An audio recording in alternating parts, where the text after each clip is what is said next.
একজন শিশু যখন এ রাজ্যে জন্মাচ্ছে তখন তার মাথায় কত ঋণের বোঝা থাকছে এবং কত টাকা ধার রয়েছে এই রাজ্যের। এই মুহূর্তে দুটো জিনিস আপনাদের দেখাবো। প্রথমে যেটা আপনাদেরকে দেখাচ্ছি, এই মুহূর্তে দাঁড়িয়ে 2022 সালে কত ধার ছিল, 2023 সালে কত, 24-এ কত এবং 2025-এ এখনো পর্যন্ত কত ধার রয়েছে। দেখুন ধারটা কিন্তু ক্রমাগত বাড়ছে।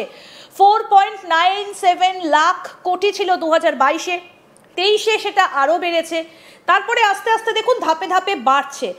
5.48, 5.94, 24-এ শেষ করেছিল কোথায় 6.51 লাখ কোটি এবং 24 থেকে 25-এ দেখুন 71.41 লাখ কোটি। এবং আপনাদেরকে বলি যে এটা রিজার্ভ ব্যাংকের ডেটা, যেটা আপনাদেরকে আমরা দেখাচ্ছি। মানে বুঝতেই পারছেন যে গলা অবধি নয়, নাক পর্যন্ত ডুবে রয়েছি আমরা এই মুহূর্তে। এবং পরের গ্রাফিক্সটাও আপনাদেরকে দেখাবো যে একজন শিশু যখন জন্মায় তখন দেখুন রাজ্য সরকারের বাজেট নথি অনুসারে পশ্চিমবঙ্গ সরকারের পুঞ্জীভূত ঋণ 31শে মার্চ 2024 সালের মধ্যে 6.47 লাখ কোটি টাকায় পৌঁছবে বলে মনে করা হচ্ছে, যা 31শে মার্চ 2023 সালে 5.86 লাখ কোটি টাকার তুলনায় 10% বেশি। এবং তার পরের গ্রাফিক্সটাও আপনাদেরকে দেখাবো।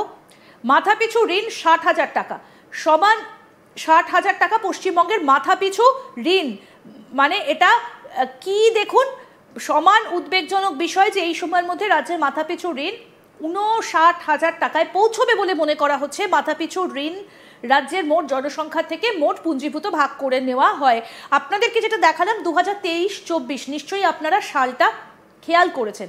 মানে আমি যদি 2025-এ আসি তাহলে সংখ্যাটা কিন্তু আরও যে খানিকটা বেড়ে যাবে সেটার বলার অপেক্ষা রাখে নাই। দেখুন এখানে 2023-24-এর কথা বলা হচ্ছে এবং 25-এ দেখুন এখনো পর্যন্ত কত টাকা ঋণ রয়েছে। মানে বুঝতেই পারছেন যে কোন অবস্থায় দাঁড়িয়ে রয়েছে এই মুহূর্তে আমরা।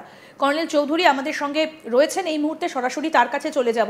যে বিষয়টা নিয়ে আলোচনা হচ্ছিল কর্নেল চৌধুরী, আপনি বলছিলেন যে সুপ্রিম কোর্টের নির্দেশ দেবার পরও যখন দিয়ে দিতে পারছে না একটা সরকার, তখন এত টাকা ঋণ নিয়ে ভাতা। একদম আপনি যেটা ফিগারটা দেখালেন, আমরা দেখেছি যে এই সরকার, আমাদের যে সরকার গত 11 বছর না এখন 14 বছর হয়ে গেছে, মানে 1 বছর ইলেকশনের বাকি, সেইখানে টোটাল ঋণ যেটা হয়েছে সেটা 7 লাখ কোটি টাকার বেশি। যখন ওরা নিয়েছিল তখন প্রায় 1.5 লাখ থেকে 1,80,000 কোটি ছিল, সেখান থেকে বাড়তে বাড়তে বাড়তে বাড়তে আজকে 7.14 লাখ ক্রোর এবং এই বছরে সেটা দেয়া হয়েছে 7.51 লাখ ক্রোর। আমরা একটু কারেকশন দিচ্ছি, আমাদের এই গ্রাফিক্সটাতে একটু প্রবলেম হয়েছিল স্যার, পয়েন্টটা একটু এদিক ওদিক হয়ে গেছে। এটা 71.4 ক্রোর নয়, 7.41 ক্রোর হবে। আমরা দেখাবো সেটা কারেক্ট করে। তাই বললাম 7 লক্ষ কোটি, 7.14 লাখ ক্রোর। ওই জন্য আমি আপনাকে ঠিক করে দিলাম, এটা 71 না 7.14 লাখ ক্রোর এবং এই বছরে এটা 7.51 লাখ ক্রোরে গিয়ে থামবে, এটা হয়েছে ফোরকাস্ট। তো ডেট টু জিএসডিপি মানে ডেট যেটা ঋণ to gross state domestic product যেটা বলে, সেটা পশ্চিমবাংলা প্রায় 38%। আরো যেসব রাজ্য পশ্চিমবাংলার মতনই খারাপ অথবা তার থেকেও খারাপ সেটা হচ্ছে রাজস্থান অথবা পাঞ্জাব, আরো কিছু রাজ্য আছে। আমরা নিজের রাজ্য নিয়ে আলোচনা করছি, তাই নিজের রাজ্যের মধ্যে আমি আলোচনাটা রাখছি।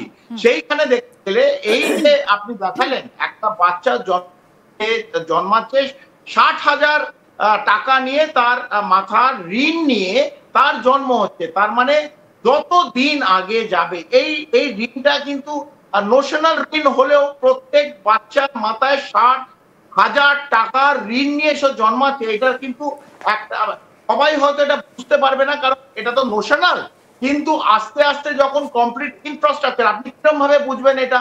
সাধারণ মানুষকে যদি বোঝাতে হয়, যদি ইকোনমিক টাইম আমি যদি গ্রস স্টেট ডোমেস্টিক প্রোডাক্টে বড় বড় কথাগুলো না বলি, ডেট টু জিএসডিপি যদি না বলি 38%, আমি বলি রাস্তায় বিভিন্ন জায়গায় পশ্চিমবাংলার রাস্তা ভেঙে চৌচির হয়ে গেছে এবং কোন রাস্তা সঠিকভাবে সুন্দর রাস্তা নেই যেখানে গাড়ি, তাহলে সেই রাস্তা সারাতে হবে, টাকাটা কোথা থেকে আসবে? ইনফ্রাস্ট্রাকচার ডেভেলপমেন্ট, নতুন রাস্তা ব্রিজ, টাকা চাই, হাজার হাজার কোটি টাকা চাই, কিন্তু টাকা নেই।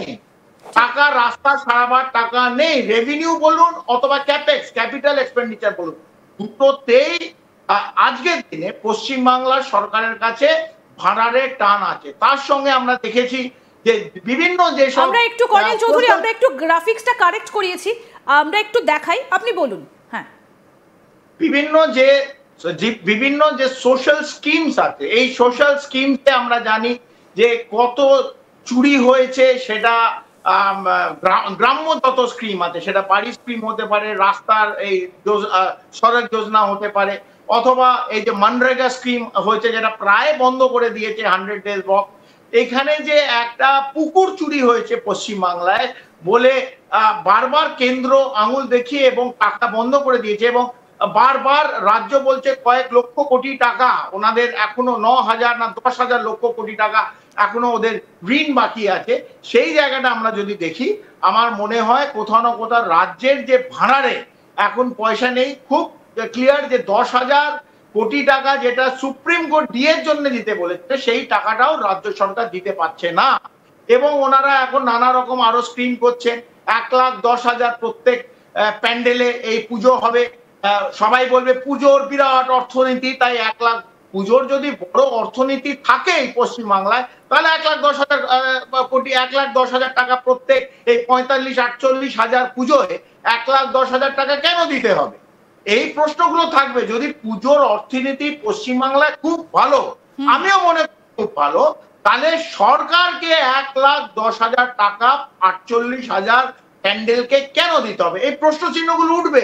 মানুষ জিজ্ঞেস করবে যে রাজ্যের ইনফ্রাস্ট্রাকচার ডেভেলপমেন্ট আমি করতে পারছি না, স্কুলের টিচার নেই, স্কুলের যে মেরামত করার পয়সা নেই, যে সেখানে ভাতা দেওয়া হচ্ছে। কর্নেল চৌধুরী, যত ভোট এগিয়ে আসবে, ভোটেরও তো একটা খরচ আছে, তাহলে কি এই ঋণটা আরো বাড়বে? দেখুন, ভোটের খরচ, ভোট তো নিজের, সে পার্টি কি খরচ করলো, আমি আমার সরকারের খরচের ওপর আমি নির্ভরশীল। আমি সরকার কি করছে আমার দেখতে হবে। পার্টি, অনেক রকম পার্টি আছে, তারা নানা রকম স্কিম করবে নিজেদের মতো। পলিটিক্যাল পার্টি তারা যা ইচ্ছা করে আমার দেখার দরকার নেই। তারা কিরকম ভাবে মানুষকে ভয় দেখাবে, কিরকম ভাবে ভোট কিনবে, সে সব রাজনৈতিক দলই 19-20, কেউ ধোয়া না, কেউ বুদ্ধ নয়, আর এখানে কেউ স্বামীজির পথ দেখে কেউ চলছে না, তাই সবাই 19-20। কিন্তু একটা রাজ্য সরকারের রেসপন্সিবিলিটি আছে টুয়ার্ডস গভর্নেন্স এন্ড অ্যাডমিনিস্ট্রেশন। ঠিক। এখন যে শাসক দল, তার রেসপন্সিবিলিটি আছে 10 কোটি মানুষের উপর। এই 10 কোটি মানুষকে কিরকম ভাবে চালনা করবে, কিরকম ভাবে প্রগতির দিকে এগিয়ে নেবে, কিরকম ভাবে চাকরির বাজার কিরকম ভাবে আরো উন্নত করা যায়, সেই দিকে নজর। কিন্তু কর্নেল চৌধুরী, এখানে আমার একটা প্রশ্ন ভীষণ জানতে ইচ্ছে করছে, সেটা হচ্ছে এই যে একাধিক প্রকল্প, কন্যাশ্রী, যুবশ্রী, তারপরে আরো অনেক